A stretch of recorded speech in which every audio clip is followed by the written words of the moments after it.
Hey guys, we're back updating the power rankings for the Amazing Race 38 following episode 9, which was a more interesting episode to say the least, considering the W-turn twist, which led to a pretty interesting outcome by the end of it, but we'll get to that soon enough. But we have 16 to talk about. I'm going to save some more time. Let's go into the video. So starting off at number 6, we have the latest boots from the season, and here we have Tucker and Eric, whose boot here is probably the most shocking outcome of the season up to this point. It's probably the one that has had the biggest impact on the race here, considering that Tucker and Eric were very much in the front of the pack for most of the race here, with them having built up 4 wins and plenty of other strong finishes along the way. And for them to be taken out here is definitely interesting to say the least. Now, obviously, they were impacted by the W turn, where considering that they were a pretty dominant team at that point, that they were very likely to get voted into that W turn. But despite that, that's not what does them in, where they actually do pretty well on the detour task, to where they come out of the detour in 3rd place. Where if anything, it's the roadblock that causes their elimination, where they really struggle on that memory task of reciting the Greek alphabet that eventually causes them to fall all the way to the back of the pack, to where they're eventually taken out there. And again, for them to be taken on the spot is definitely interesting to say the least. Though at the same time, I think it also takes away a lot of intrigue that could happen with the rest of the season, where for a lot of the season I saw it as kind of this 2-horse race between Tucker and Eric and Jag and Jazz over who would win. And I feel like with Tucker and Eric out of the race, it really gives Jag and Jazz less strong competition coming to the last couple of legs, to where I probably feel better about Jag and Jazz to win the race now than I did before due to their elimination. And obviously, while stuff could still happen to where Jag and Jazz could still potentially lose, I feel like with Tucker and Eric going out here, while it's definitely a shocking outcome, I do worry a bit over how competitive it'll make the rest of the season, where I do worry that Jag and Jazz could steamroll from this point on, but obviously we'll get to that when we get to the actual ranking here. But still, I feel like Tucker and Eric were a pretty strong team, all things considered, but they're not out of the race to where they're here at number 6. And with that, we have 5 teams less than a race to talk about, and as usual, I'll be ranking them based on how likely they are to win the race based on their edit and current race position. But at number 5, the team that I believe is the least likely to win from this point on is still Chelsea and Jack,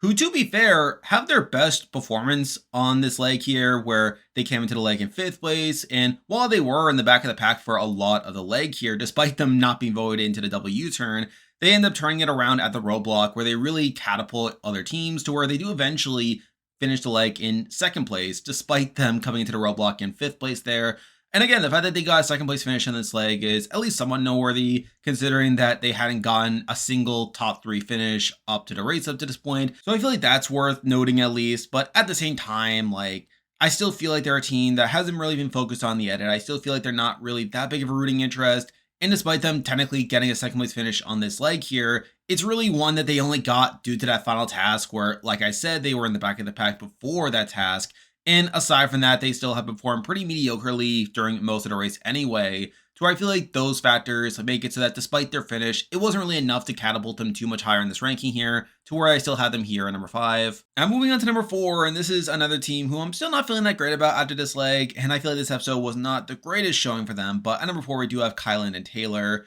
who end up being voted into the W turn after the vote became deadlocked on the tie, resulting in both them and Jag and Jazz being voted into that. But despite that, of the 3 teams that were in the W turn, they performed the worst of those 3, where despite them coming into the detour in 3rd place, they end up falling all the way to last place, with them really struggling on that olives task that made it so that they were last place coming into the roadblock. And even then, they barely scraped by getting past Tucker and Eric, simply due to how poorly Tucker and Eric were doing on that specific task, where it really felt like for a lot of the episode that they were likely to go out in that spot. And it was only at the end that they were able to barely pass Tucker and Eric to barely survive that leg. But even aside from that, they also didn't come off the greatest in this episode, where Taylor calls out Jag and Jazz during the W turn vote for voting against them based off their fear that the men were dominating the race, and saying how the men were simply dogpiling upon all the women teams, only for them to vote against Izzy and Paige in the W turn vote, which obviously didn't really move the needle there and kind of made her look like a hypocrite. Would even Izzy and Paige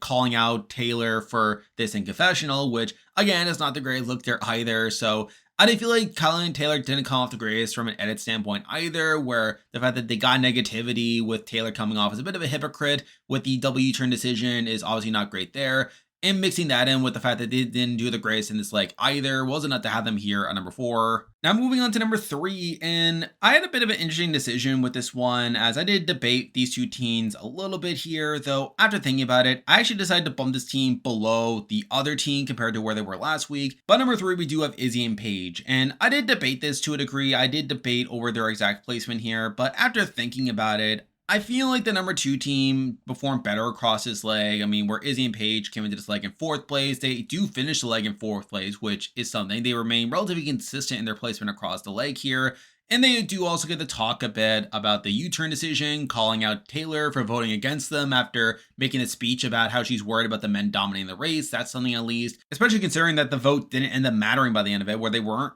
U-turned. So they're still getting a decent amount of content on the show as well, but I feel like even then, I feel like the number 2 team also had a better episode here and probably got more credit for the actual outcome of the leg here. That made me decide to leave Izzy and Paige behind here. Even though I don't think this was a bad episode for them, I feel like it was simply a better episode for the number 2 team, which is why I decided to leave them behind here at number 3. Now moving on to number 2, and I did decide to bump up this team compared to last week. But number 2, we do have Joseph and Adam, who end up having a pretty interesting episode here, where in the actual leg, they do better than Izzy and Paige, where they came into the leg in last place, having survived the non-limb, only for them to eventually finish in 3rd place, where they're able to be the first to finish the detour. And yes, while a lot of that was due to Jag and Jazz and Tucker and Eric having to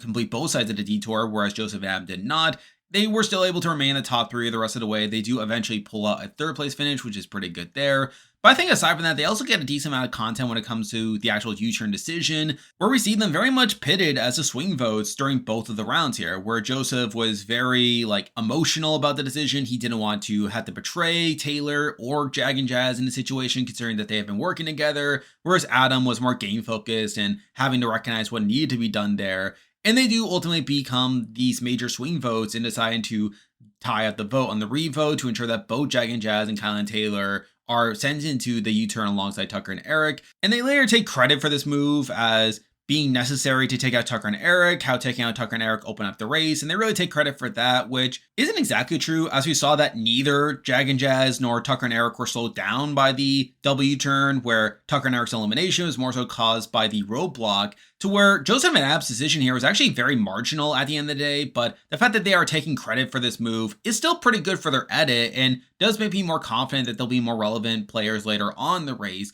So I feel like the fact that they still got to take credit for that, even though it's technically not true that their decision had that big of an influence on the actual outcome of the leg, it still is noteworthy for me. And the fact that they did better on the leg compared to Izzy and Paige made me decide to bump them up above Izzy and Paige compared to where they were last week. So it's for that reason that I had them here at number 2. And now at number 1, the team that I believe is the most likely to win the Amazing Race 38 at this point is still Jag and Jazz. And as I alluded to earlier in the video, I feel like Jag and Jazz benefit the most from Tucker and Eric's elimination here, where despite us hearing from the other teams that Tucker and Eric's elimination really opens up the race for them, I feel like really it just makes it a lot easier for Jag and Jazz to just win out from this point, where we've really seen that Tucker and Eric and Jag and Jazz have been by far the most dominant teams on the race to this point, where the two of them combined have won almost every single leg on the season so far, with the one exception being leg 3, where Jag and Jazz just let Natalie and Stephanie have the win there because it was Natalie's birthday. But really, they've been the most dominant teams here. And I feel like with Tucker and Eric just being taken out in this spot,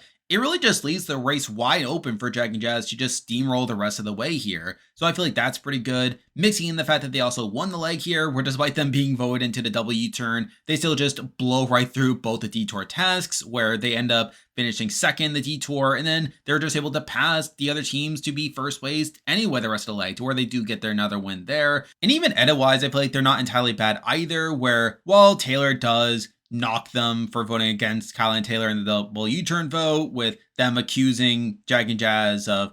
targeting the women teams, I feel like Taylor's immediately undercut by voting against Izzy and Paige, and Izzy and Paige talking about that, to where I feel like that kind of neutralizes that aspect to their edit. And really, I feel like Jag and Jazz have still gotten an all-around solid edit, with them having a clear motivation to win the race, to help support their parents. They've gotten a lot of personal content, and I feel like the shows really prop them up as this rooting interest. So I feel like that as well makes them very strong contenders. And really, with Tucker and Eric's elimination here, I just feel like it's just wide open for them to just win the race from this point on. So I feel like it's for all those reasons that I feel very confident in Jack and Jazz's chances at this point, and it's for that reason that they're still here at number 1. And there we go, that'll do it for this week's video. If you like this content, be sure to like and subscribe really has with the channel. Now I'll be back again next week to update the power rankings again, so be on the lookout for that. I'm covering Survivor 489 and Hell's Kitchen, so if you want videos on those shows, be on the lookout for that. I'm on Patreon and have a YouTube membership. If you want to consider supporting the channel, you can do so by clicking the link in the description. And you can also join the Discord server by also clicking the link in the description. There's a lot of stuff coming your way, but for now, that is the video. See ya.